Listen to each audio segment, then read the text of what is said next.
Okay, and we are live. Good morning. I'm Philip Lee, and I'm in the PR marketing department, and I am here with Seward County Community College Athletic Director Dan Artamenko. How are you today, Dan? Good. Thanks for having me, Phil. Appreciate it. Yep. And we're just going to go ahead and talk about basically the state of Seward athletics, and wanted to let people know where we are right now. And the person who has all the answers is you, Dan. So let's get some of the answers. What right now are we at in Seward athletics? Things are going quite well. We're practicing. We're fairly fully operational internally. You'll see our teams out on the baseball, softball fields. Our basketball teams are practicing. Volleyball is practicing, and we're doing it safely. We did mass testing in September, or end of August, early September, and kind of went through that process to quarantine and make sure everybody could return. But once we went through that, we authorized the practices to happen. And since then, we're sitting at, knock on wood, 0 active cases. We've done that for 4 straight weeks. We're very proud of that. It shows that not only are our processes working in athletics, but here at the college in general, that our students are being safe and doing what they need to do to give themselves the best chance to have a season. So that's where we're at right now. We're just getting better every day and proving to ourselves first that the processes are working. And now we look to maybe try to expand them now that we've done this for a month straight and see what is possible going forward. Yeah, I think it's really important that I just sort of mentioned that is that the athletes have been really safe. We've been really cautious and very aware of that, to quarantine kids as they come in, and it seems that the kids are sort of buying in. Yeah, they definitely understand what's at stake, and it doesn't really matter your belief on things, right, wrong. They understand that for them to do what they love the most, which is compete in their athletic activity, these are the requirements that are going to be needed to get there. And the first one was the quarantine. And we know that was really tough on a lot of our individuals. 14 days, no, outside contact. It's one thing to do a 14-day quarantine in your house, that you have your bed and your pillows and everything else that you need. It's another thing to not only move across the country, but for some of them move across the world to come here and then quarantine in a brand new room that you've never set foot in before. And that was hard for a lot of them, but they understood that was what was needed. And we got through that. And now that we're moving forward on a daily basis, we kind of can see that they understand why they're at Seward County Community College, and it's for a specific reason. And they want to uphold the values of what that means. So they understand, in order to have that season, in order to participate, that they can't be out going to parties. They can't be doing other things like that, because they got to give themselves the best chance to compete. And they've done very well. I've commended them multiple times. And I think as a community, they've been a model of excellence that we should definitely look after. I think it's really interesting. You get some people out over in the community that things are pretty slow and things aren't actually going on with athletics, but actually there's plenty of going on, as you just sort of said. Usually, for all intents and purposes, there's volleyball going on, obviously in the spring. There's usually fall ball going on, and there's practices going on with basketball. And while that's all sort of basically been dialed down, there's still a lot going on, and they're trying. You can go in over there and see the practices every day. They're scrimmaging, doing a lot of inter-scrimmaging. So, while it may seem that things are kind of slow, really it isn't. It's almost as business as usual, isn't it? It really almost is. It has that feel. And the main reason is we don't know what tomorrow holds for us. As we sit here today, we haven't approved to do intercollegiate scrimmages with an outside competition. But that is something that we've are exploring and have explored for about the last 3 months, obviously, because we don't know what tomorrow is going to hold. So we have to be prepared for that. So as an administrator, I need to be prepared to all the policies and procedures and to make sure everybody stays safe. But as our teams, they need to be prepared. You know, if we get an option to go scrimmage in November potentially, that our student athletes are able to do it so safely. And it's, you know, they play a very competitive sport, all of them, no matter the sport. It's not fair if 1 week later you ask them to get ready for an outside competition, because we're not just talking about, you know, wins, losses, those types of things. They're here to receive a scholarship to move on. And if we're not preparing them to do that, so when they go out and actually do this outside competition, they don't look prepared, they're, you know, maybe under conditioned, or maybe their bodies aren't able to handle the physicality and they get hurt. You know, those are things that could impact their ability to receive a scholarship after Seward. So they got to be prepared for that. And even if we don't go and allow scrimmages, you know, we've been doing maybe some broadcasting of our events, and we're going to look to maybe expand that, because you know, the NCAA has not approved on-campus recruiting, meaning the four-year schools, Division I, can't come to our campus to recruit. So how do we give our students the best chance to receive a scholarship if they can't be seen? Well, in today's world, like we're doing today, is go to the digital version of that. So maybe broadcasting our practices, which a lot of schools are doing, or inter-squad scrimmages. Well, you just can't go roll the balls out and expect a very high major school that to just, oh, that kid looks good and he hasn't played basketball in 2 months. So we're doing everything just to be ready for tomorrow. You know, we really hope tomorrow means we get to do more, we get closer to playing games. But I think we all understand the climate that we're in with the rising numbers and this and that tomorrow may not mean we don't get to play at all.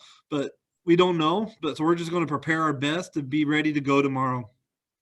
Okay, so now, as you sort of said, you know, time stands still for no one, so we have to keep on moving forward as an administrator, and you have to be prepared. And going forth, we've already had spring schedules all set up, and hopefully we get to play.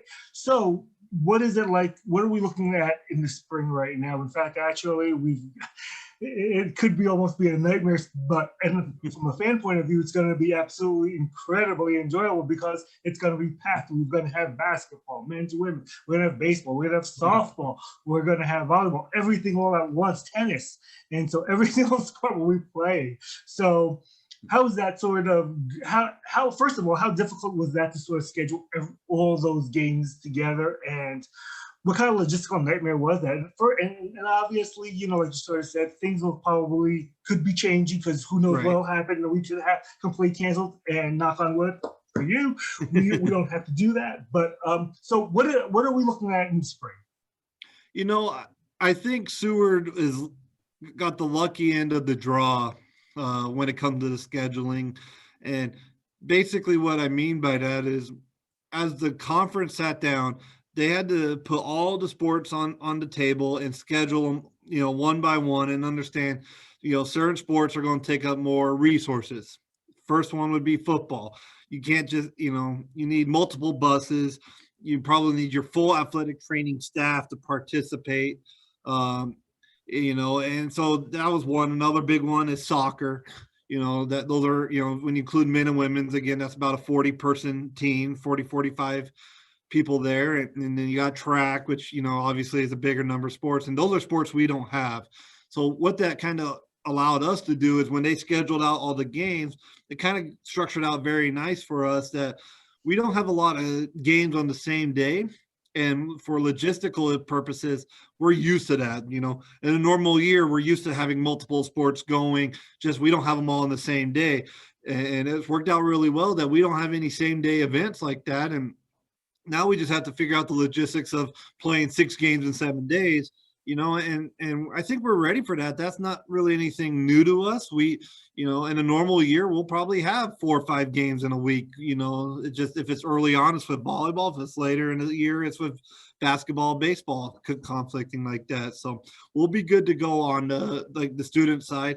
there's a lot of unknowns still of what is going to be the safe testing protocols and return to play and changing and cancellations of games. And you see in the NFL with 2 games tonight, Monday night, that one was rescheduled, and how they are going through those changes. We don't know what that's going to look like for us yet, and we'll have to work through that a little bit. So and we spent this semester basically getting ready for those logistics, and I think we're as ready as we can be as of today. And we're excited about it as a department, as a teams, being able to get out there. For the fans on the other side, it's still a lot of unknown. It all depends on, I think, how things progress. And it's, we're sitting here middle of October right now. We're really over 3 months away from that first game. If you think about where we were 3 months ago, a lot has changed. That would have put us, July, and nobody would have known where we are today. And that's kind of how we feel a little bit. Doing a lot of research. You're seeing what the NFL's doing, maybe some high major division ones that they're doing. But the reality is a lot of that probably isn't, we couldn't afford to do a lot of things that they're doing to make that safe. So we got to maybe learn where we can, use techniques and ideas where we can, and try to implement those all together to do the best that we can at Seward. We're going to look for guidance from our conference leaders, the Kansas Jayhawk Community College Conference Commissioner, from the presidents of the conference. We met last Friday, discussed some of these things, and understanding we really need to have a plan ready in place here fairly soon. But like I said, it changes every day. And for those to put recommendations out there is tough, because the recommendations today will be different on November 1st, and they'll be different on December 1st. And by the time January 22nd comes around, who knows where we'll be at. But I think the first part was making sure these student athletes had that opportunity, and we're fully prepared. And I'm comfortable to say that we can pull that off, and we'll do that safely. So that was step one. Step two now is to try to see how fan involvement, and if we can't do fans live, we'll do everything we can to give that experience with broadcasting, and maybe put more of our efforts there, that gives the parents of these kids the opportunity to watch their kids, give the recruiters, as I talked about earlier, the chance to see them. Maybe we can do a little bit more spotlighting of individuals on our broadcast. So we got all these ideas that we've talked about. Now we're just waiting to see which path is going to be best and which one's the most feasible with our budgetary constraints that we have. So right now, things it's still up in the air whether or not you'll be allowing fans in, correct? Correct. So basically, they'll just need to have to wait and see. I imagine you'll let everyone sort of know you, and Kenny will. Kenny, who is the Kenny Hernan, who is the sports information director out over there, you'll be letting people know, and people want to do reserve seatings and all that stuff. I'm sure that you'll have everything in plan for that. Right, and that's also something that. Another reason that if you see us allowing scrimmages here over the next couple of weeks or month, the reason we're doing that is also maybe to test some of our things that, what can we do without having 500 people or 1,000 people show up into our facility.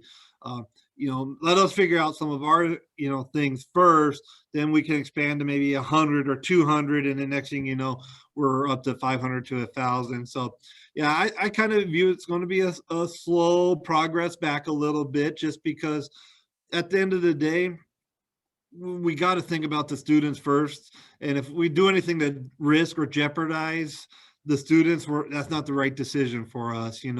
We're not reliant on the TV money like, the pro sports are, or even, our friends at the Division I level, that money that comes in there. We're here solely to provide an opportunity for our students. And that opportunity is to come here to Liberal, Kansas and be part of the community, then hopefully receive a 4-year scholarship after their 2 years here. So that's got to remain number one, and we'll continue to keep that as our number one priority, and making sure they get to have a season this year. Yeah, one of the things also was to keep those kids engaged and such. And I know that there are a lot of things. You had a program last Thursday. You had Mark Farter talking about mental illness and such. And while, not necessarily the most exciting and fun thing, but it seems really important for these kids, especially what they're going through with the pandemic and such, and even not just student athletes, but everybody. It just sort of wears on you. And I thought that was a really powerful program, but at the same time too, really important for them as well. Right. And it's a tough time for everybody involved, not just the athletes. I kind of made a lot of mention about that. It's been really tough on the coaches. Everything that as a coach that they've trained for, went to school for, became an intern, an assistant coach to a head coach. It hasn't prepared them for this year the way and we've taken away basically their livelihood of what they do on a daily basis. And so now you're trying to return to that normal a little bit, or whatever the new normal is that a lot of people talk about. And then on the student side, some sports like baseball, softball, they normally play some fall ball, but it's fairly normal-ish for them. But sports like volleyball and basketball, where we'd be about a week or two away from our first games for basketball, and they don't have that on their agenda. Some of them may have got a lot of it cut out. They would have played basketball all summer. The Liberal Lady Redskins didn't go to compete at the state tournaments all the way through. And now those seniors are freshmen at college, and they're still not necessarily getting able to compete. That's kind of everything they built their short-term immediate life for, and it's not there. So it's hard to adjust, and you just have to make sure that not everybody can adjust the same way. Not everybody's handling it okay, and making sure we understand that. So that's why we had Mark Potter come out and just really talk about it's okay not to be feeling the best mentally and having bad thoughts, but there's people there for you. And he was very powerful.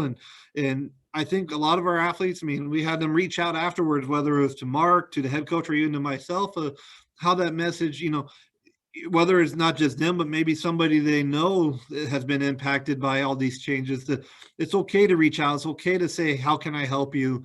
Things like that. And, so we've been doing that, and we've got with our booster club, and they've been doing some meals over at the Liberal Country Club, just, team meals. So we had the women's basketball there last week, and we have a few more this week. And all that's really about is just, getting them out of that daily routine of wake up, put on the mask, go to class, don't see anybody, go to practice with a mask, don't see anybody.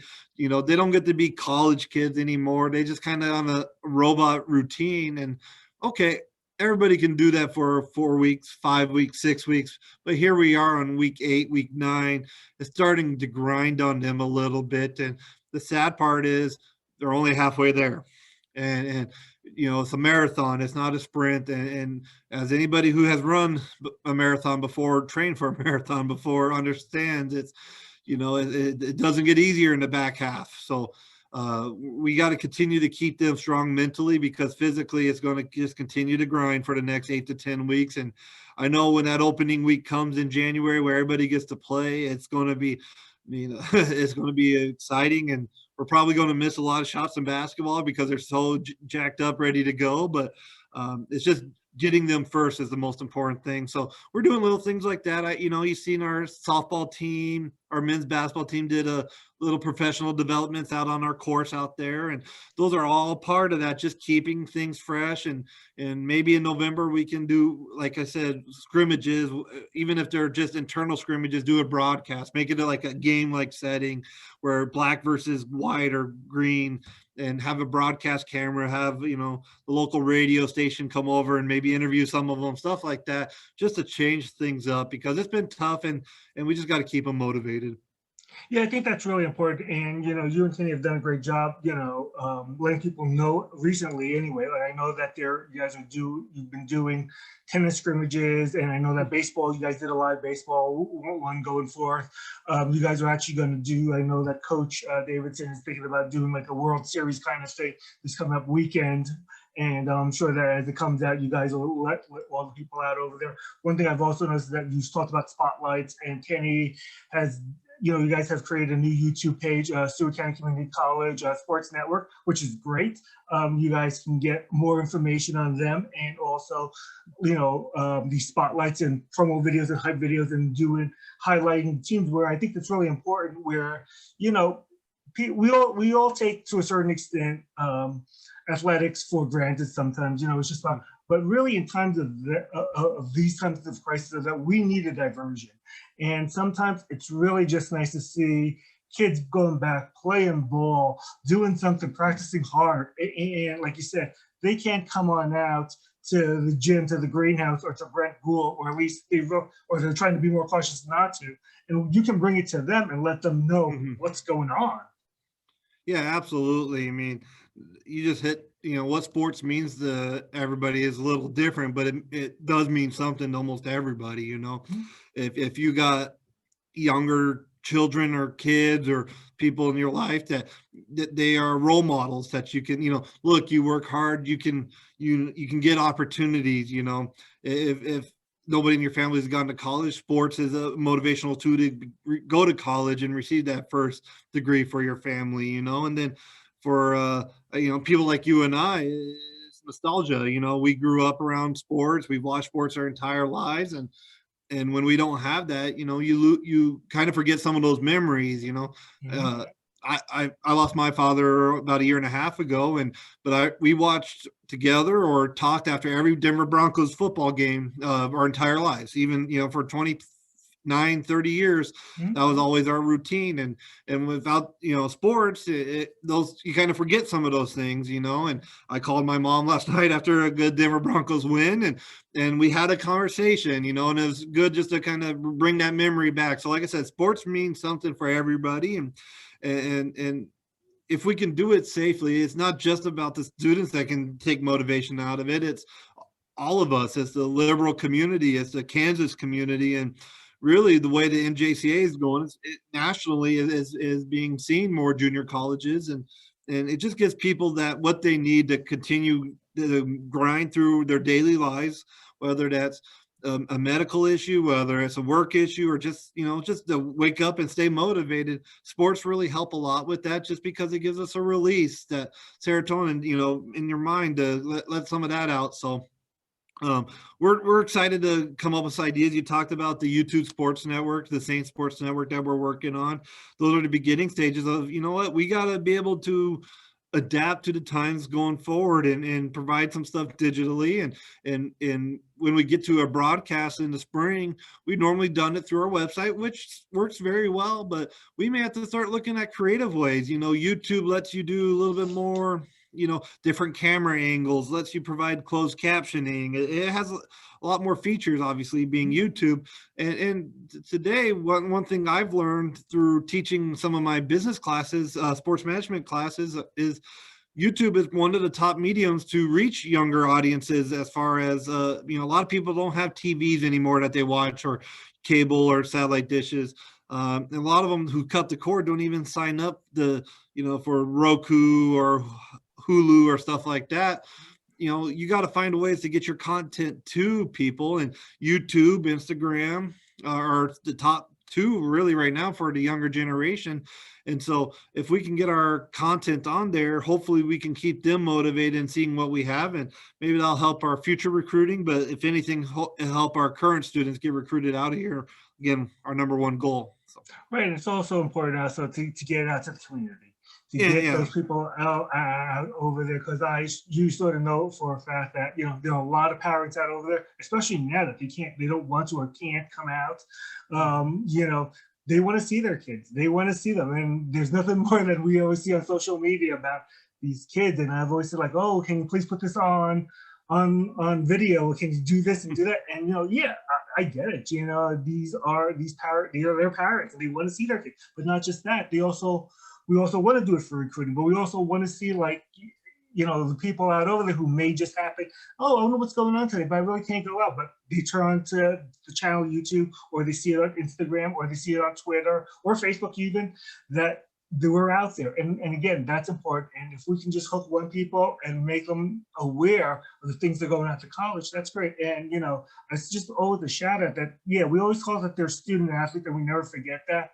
But as the athlete parts for them, that they bring out a lot of joy for the community. I know that, like you sort of said, to see kids out over there and see them grow and see them play, and see where they are, it's, you know, it's proud. It's proud for you to be part of Seward, and part of Seward County Community College. Yeah, absolutely. And, you know, our athletes have always served as role models in the community, and we're not able to do a lot of those things, you know, the volunteer community service, get into the schools. And it's been tough for them because, you know, there's nothing like having a bunch of, you know, younger kids kind of view you as their role model and let you know that, you know, for 18, 19-year-old, they probably never had that experience before. And that's powerful for them to hear that. And, you know, it keeps them motivated, and, you know, it helps them become a better leader because, you know, I'm a role model. I need to be a better leader and show my teammates to be a better leader. And so since we don't have those things and we're not able to do that, we got to find other ways. And the Saint Spotlight that Kenny's working on, we're doing a lot of individual profiles and just try to get some of that out there. And then, like I said, just for the community, just to have an access, you know, whether they see it on Facebook, YouTube, wherever, that, you know, that some of these things are still happening, so they can still be prideful in their, you know, their local college. You know, they can still say, oh, you know what, the Stewart Saints are out there playing basketball and they're doing it safely. And, you know, I'm proud of them for doing that. You know, they're staying strong and doing it safely. So congrats to Seward County Saints. Those are things that we want to do. Yeah, the one thing is that, you know, we know that student athletes give back. And Mhm. that's how they do it, by the community wise. And you're right, absolutely. We haven't been able to do a whole lot of things. You know, usually we have the basketball team doing a lot of the duck races. We have softball, you know, this earlier they were doing some cleanup stuff, but they were doing it safely and all that. And, you know, going to schools, and maybe, you know, perhaps we can do something digitally for them and to get them out there, at least to let them be recognized. Because you're right, these kids, you know, when we used to go to when we had them out over at the elementary school, the kids were just all over them. They just love these kids, especially the internationals, because they get to spend all. So it's really important. And, you know, I never want, and we never want the community to ever forget that we're so appreciative and that we want to give back. It's just that I think that everyone sort of realizes that, you know, there are times that in this case you got to be safe, and, you know, you just have to be cautious, and we'll be, like this, we'll be picking out spots to what we can do. And so hopefully as we get closer to the end, maybe we can do something special for them with the athletes as well. So we'll see. But Dan, anything else you want to add?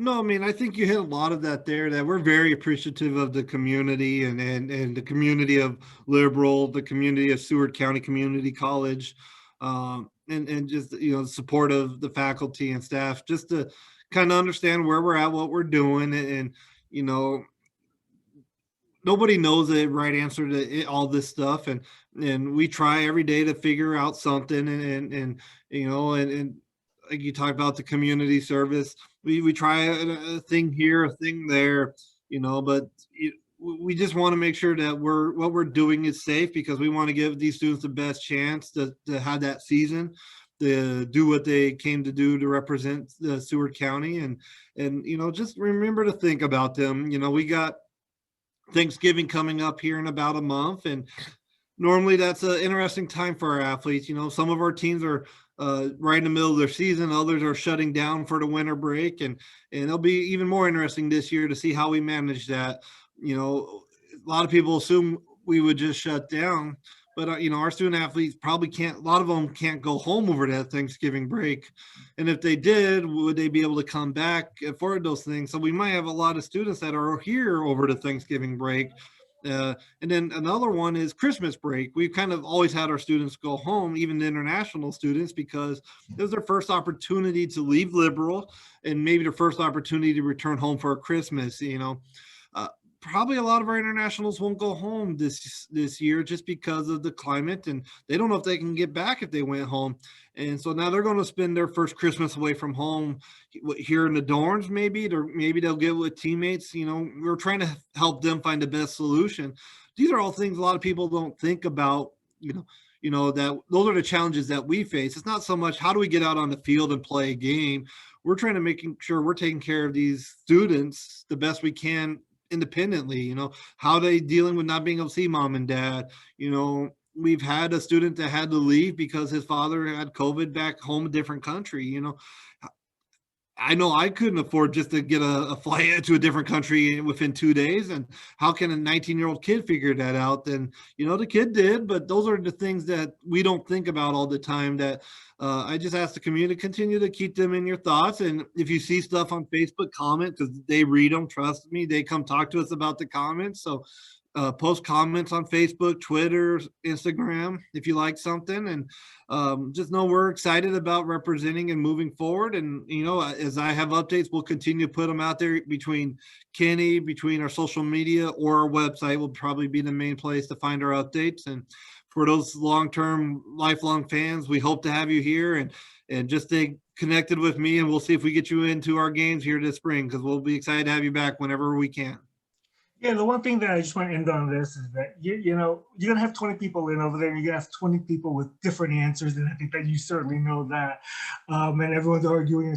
But, the bottom line is that everyone wants to do the right thing. Mm-hmm. And regardless of whether or not, you disagree over there, understand that that's the bottom line, is that everyone is doing, whether it's being more precautious, safe than sorry, or just going over here, everyone wants to play. Everyone wants to be safe. And how can we do that? And I think that's just really important to sort of remember, and the people out there in the communities, that everyone is trying to do the best that they can and really taking this seriously. And there are a lot of logistics, background that people sort of don't know. I think that's important too.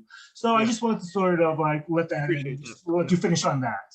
Perfect. Yeah, you're absolutely right. And, nobody wants anything to be canceled. Nobody wants opportunities to be taken away. And like you see with the NFL, they view the best chance to play is to not have fans at most of the sites. And even though, like down in Florida, they're legally able to have fans, they realize, if they have 80,000 fans at a Florida football game, that might shut the NFL down and take away those opportunities. Whether that's right, wrong, that, everybody's just trying to do what they think's best to continue the opportunities and move forward. And we will do the same here.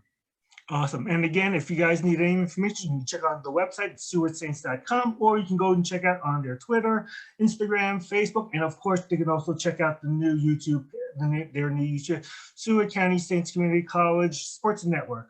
All right, Dan, it was great having you. I will, I'm sure that we will talk again, as we get more updates, and you have a great day. All right, appreciate it, Phil. Thanks for having me. Thank you.